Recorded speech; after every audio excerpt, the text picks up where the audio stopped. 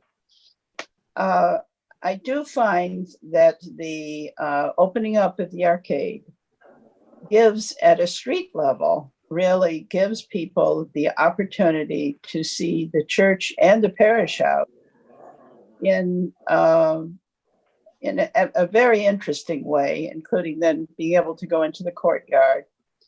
And I think that I feel very comfortable with the fact of being able to see the building from most directions pretty well, actually, and in a kind of campus environment. So I think that's very successful. The question is, how could this building, I mean, with the zoning and whatever makes this a feasible project, would it be possible to build something here that's, we're talking about taking another section of the building off nearest the church and parish house, or trying to cut the whole building down a couple of floors? No. I think taking a couple of floors off of it wouldn't accomplish the purpose. I mean, if you just did that, suddenly it's 7 floors, the whole thing. That would not, you'd still have a lot of large buildings around the church. You already have a lot of large buildings that are close to the church. So I'm kind of struggling with, is there any solution to what the other commissioners, have raised? And the question of, really, is there enough distance? Because we have certainly permitted the construction of buildings near historic properties and sometimes rather large buildings. So the question is, does this building continue to have adequate space to really, respect the landmark? And as I said, I think that the archway has done a great deal for me in making me feel like that you're at street level, not as we're here looking from the elevated and aerial view, but at a street level. I think that you can have a very good sense of the landmark and of the campus. So I'm sort of I'm in Fred's court, but I do understand and I have concern about, I guess, but I just don't know what the solution would be to reducing this development in a way that, and I'm wondering if others have a sense, what would be something that other commissioners could approve? I'm wondering what that would be. So anyway, right? How helpful that is. I mean, I think many of us have said that it might be the removal of this element that has the archway in it. I see. That's what I was wondering. Yeah. I wonder if, I know it's too late to ask this question, but did we have Valerie Campbell on this team, who is certainly the boss of the 74-711. Why not go for a 74-711? Get the ability to use the park as legal light and air, and all of us, and get some waivers for your setbacks, and all of a sudden the mass of the building can run east-west instead of north-south.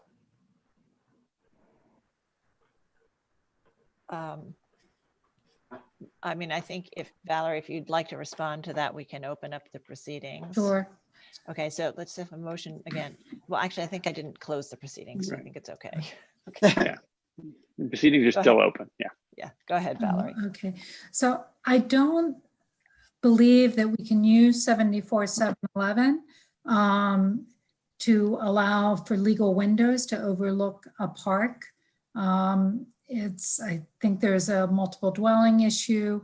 You can get an easement over a park, I think, without going through an alienation process. So, and the issue is that even if it were possible, and I don't think it is because of, we're not asked, we could ask for a waiver of maybe setback requirements. I mean, they're bulk requirements, but not legal light and air over a park, as far as I know.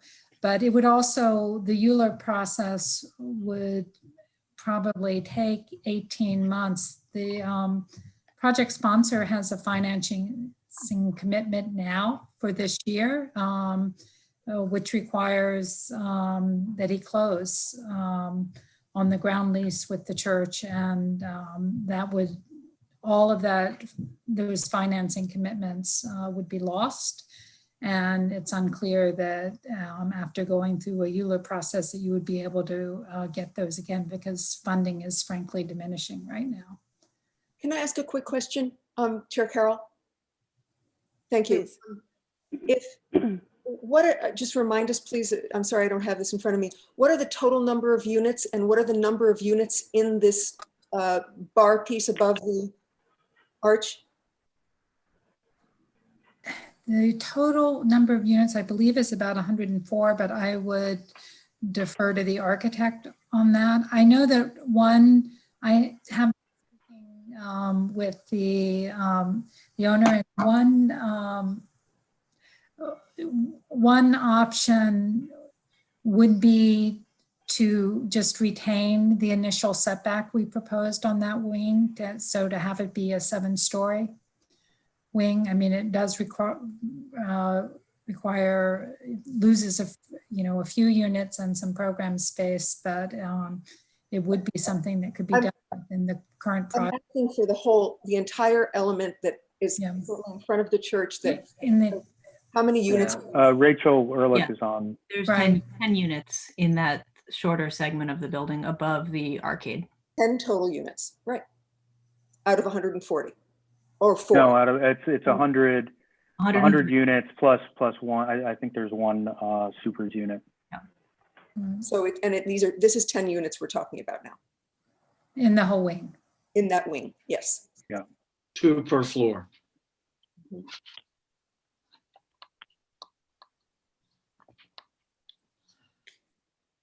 Okay, any final questions for the team at all? I do just want to point out that we aren't able to thicken that north bar, not only because of the single loaded corridor, but because we would then be too close to the existing parish house to have 2 buildings on the same zoning lot. We wouldn't be able to meet our minimum distance between 2 buildings. And so that north bar along St. James Park is constrained both from the south and the north to be that narrow single loaded portion. And one more question. But I believe the latter point could be waived. We can't by correct. Can't hear you.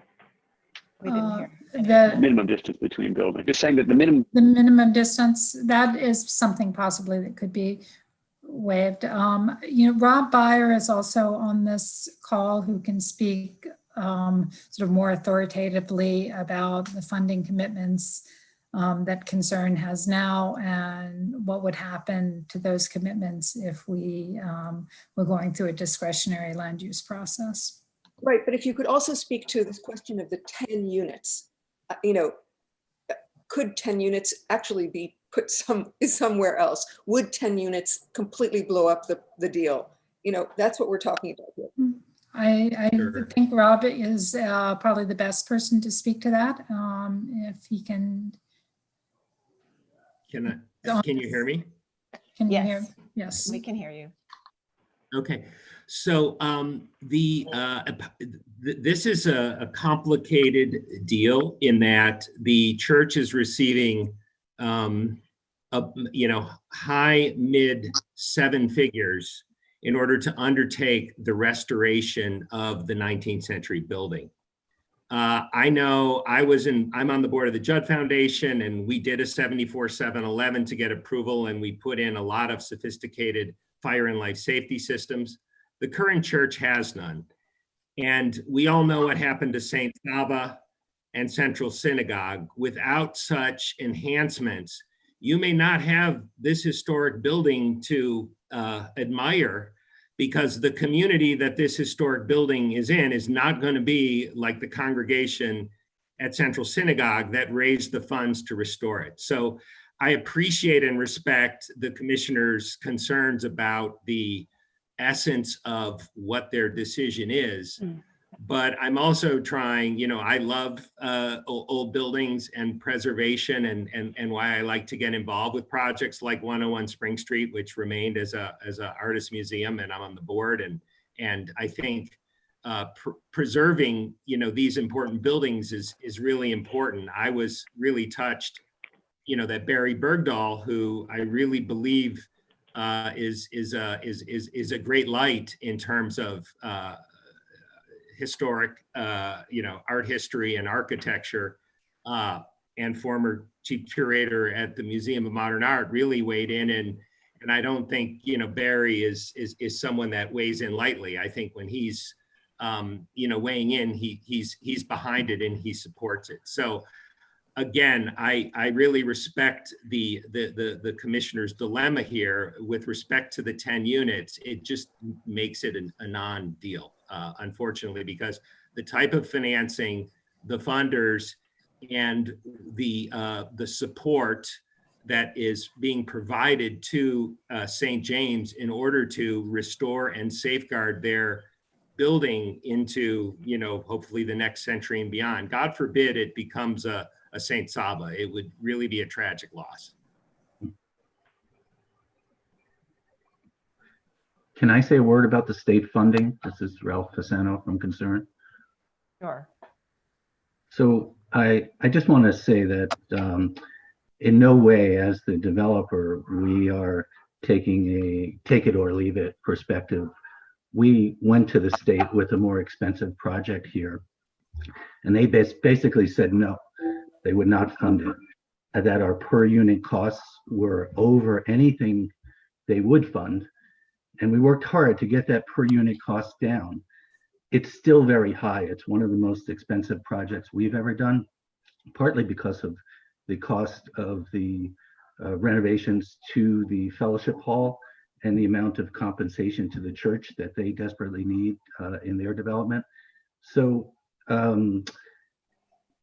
decreasing by 10 units would increase the per unit cost more than what our initial offered option to the state went. So that's why it's not feasible. We can't do anything to increase the per unit cost. And just so you know, it's over $500,000 per unit, and the state has to be concerned about spending that amount on per units for this type of housing. They would be highly criticized for doing that, even at the level it's at. And we've struggled a lot just to try to balance the financial feasibility of the project and just making it a special project. And I just want to thank the commissioners for, I think, making this a better project by your suggestions last time. And just really hoping that, I know you can't consider the social side of it in the decision, but it really is a partnership with the church where, we will be housing, there's a prioritization for homeless veterans, poor families, and we will be working with the church to feed people in the community. And in doing so, help preserve this wonderful church. Thank you. We do have a couple of other questions. Commissioner Chen, followed by Commissioner Chapin. Commissioner Chen, please go ahead. I'm going back to the some of the commissioners' earlier comment in the first hearing, which is that to have the 7-story instead of the 8. And I know by raising the arcade, we increased the height by 1 story. What happened, so it seems to me that the question then becomes is, does that mean you knock off the 2 units on the 7th floor? I mean, on the this extension side, would that, I think that goes back to the intent of Everardo, Commissioner, and some of the other commissioners' comment, which is that notch of 1 story really, I think, the 2-story notch will make a difference, or by semi-extension, whether it makes sense to go back to a lower arcade like what you had before and not necessarily knock out a floor. Well, Wait, Commissioner Chapin is next, and then we'll go to Commissioner Lutfi. Yeah, I was going to ask the question, which I think has sort of been asked before, but, could you go even higher, like to 10 stories? And I guess the other question is the small building, kind of the community building or whatever it is, could anything be put over there to try to deal with this bulk that is of particular concern to many of the commissioners? So I think, we saw Massing, which did what we asked them to do last time, which was to take this entire wing and redistribute it on top. And I think it looks quite tall, personally, for me, in relationship to the church. And unfortunately, they can't push it back on the lot line because they have a narrower footprint there and a setback requirement. And then the back, they can't put it in because they have a 23-foot height. Maximum height because it's a rear yard.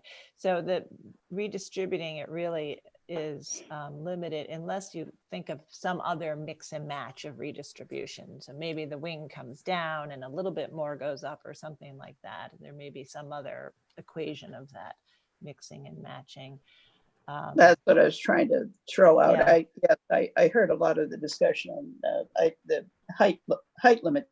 I thought it was a distance limitation, not a height limitation on that back building, but thank you, sir. Yeah, and then, so we have Commissioner Lutfi and then Commissioner Jefferson. I mean, I really was just going to ask more questions. I mean, I do agree, Adi raised it and I had been thinking about it, that it is kind of unfortunate that we feel like, we're kind of between a rock and a hard place in looking at this thing.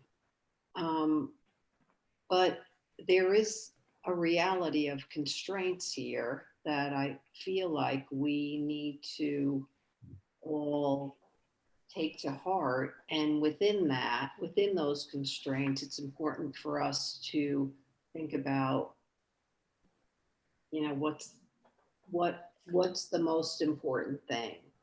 I mean, for me, and I recognize we're dealing with a landmark, and I'm thinking about this in terms of dealing with the landmark. But this building is part of building is now part of this landmark. I'm going to call it complex, really. And within that complex, there are people who are going to be living here who are constituents of this church and community. And I feel even strongly that it's important that as part of this, that we're creating a building that works with the church and works in terms of the quality of life for the people living in it. And at the way it is right now with the how the archway integrate. I would hate to lose this archway that was kind of just, was brought up, because I think it adds value at the street level to what the visual experience is and living experience within this complex. And I also would hate, I know I'm not supposed to be talking about this, I would hate to see other living amenities be eliminated from a project like this. I think they're important. All right, so then we have Commissioner Jefferson, followed by Commissioner Shamir Barron, and then Commissioner Holford Smith. So Commissioner Jefferson, please go ahead. If you go back to the floor plan, the original floor plan of the arcade and the new arcade. Can you hear me?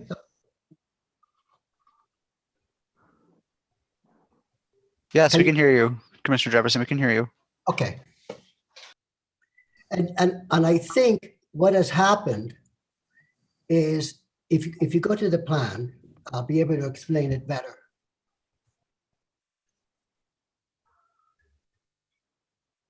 Do you know what the page number for that? 13.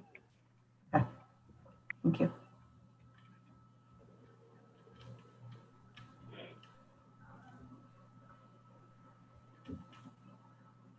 Okay, originally, because of this diagonal that you had in the plan, and because of the height, it looked very small. It had the appearance of the space was too small, constricted, if you will, at the beginning. And I think one of the comments was to make the space taller, 20 feet, 18 feet. With this new plan, the space is much more open, and I don't think it has to be that high. I think it could be 12 feet, 11 feet. It would work fine. You had a sample of an arcade that was low and was very beautiful. So you could make this space work and just lower one floor, and I think it would be fine. I think this could work beautifully if you didn't have the pointed arches. You made it part of the modern building, and you just kept this open. Small rectangular space that opens up to a square, that opens up to a bigger space. It works well, and it just make it lower. Don't remove the floor, the second floor apartments, and just reduce the height of the building to 6 floors or 7 floors or whatever it is. I think that's something you could try. Baron? Sorry. Yeah. I'm looking at page 52 again at the alternate massing drawing and trying to understand if there's anything that can be done in relation also to your point, Chair Carroll, about the fact that it appears sort of too tall, this alternate massing, and whether or not the top 2 tallest floors could be set back so that the losses maybe 2 units or 4 units rather than 10 units. But then I'm sorry to go back and forth on this, but I am really struggling. The more I look at this, but this is not the alternative massing. Edith, you'd have to go to the alternative massing, which doesn't have arches. Right, I am looking at that one. Uh-huh. Oh, that's not what I have on the screen in front of me. Oh, sorry, I'm looking at page 52 in the package. So let me. There, that's it. That's the one I was referring to. Is that the one you meant? This is the alternative massing, yeah. Exactly, and it's this one that I'm wondering. Is this the one that you felt was still too tall? Was too tall? Yeah, I think that having that step down that even at 8 stories, but originally it was 7 stories. At 8 stories, it's still lower than the main block of the building. Had a better relationship to the church, in that the opening up of the arcade allowed for a dialogue and a connection that I think is superior to looking at this with this setback that sort of towers over it, both in this view, but also the view around the corner from the entrance of the church, where you see it over the back. So I guess I'm asking in this case, so you're saying what I'm proposing here, which is to set back just the top 2 floors on this face, is not sufficient because you're saying it still towers on the interior of the court. And right? I think you'd have to see it, right? You'd have to see it. Well, so I guess that's one of my proposals. But now that I'm looking at this, what I was trying to say is that I am not, I'm going back to a previous position, which is that now I'm thinking when I look at this, that the arcade is sort of missing. You are right. There is something that is better about the arcade than any flat sheer height here that's not mediated by this kind of entry into the campus. So I am fully not sure what to do. Okay. All right. Commissioner Holford Smith. Oh, I think I feel the same way. I think that something I didn't say in my comments was that I think that the arcade that they created is really lovely and it's really quite an improvement. So I guess my question was, but I think I've heard it, is that there's really no diminution of the building that can be done that keeps it financially feasible as a project. I mean, ideally, you would get rid of those 2 units on the top of that bar and have the arcade. And I think that would be 2 units. Yeah. Well, I think it's not right. It's not our job to say whether there can be a diminution of units and therefore we have to approve something. But I think if we think about what's appropriate and we articulate and make our findings based on appropriateness, for me, thinking about the sort of practical nature of what's behind it and the feasibility in the back of my mind, I'm not sure that one scheme is more appropriate than the other, which has an impact on their program, which is not under our purview. But so I'm trying to also, as a human, be reasonable about this.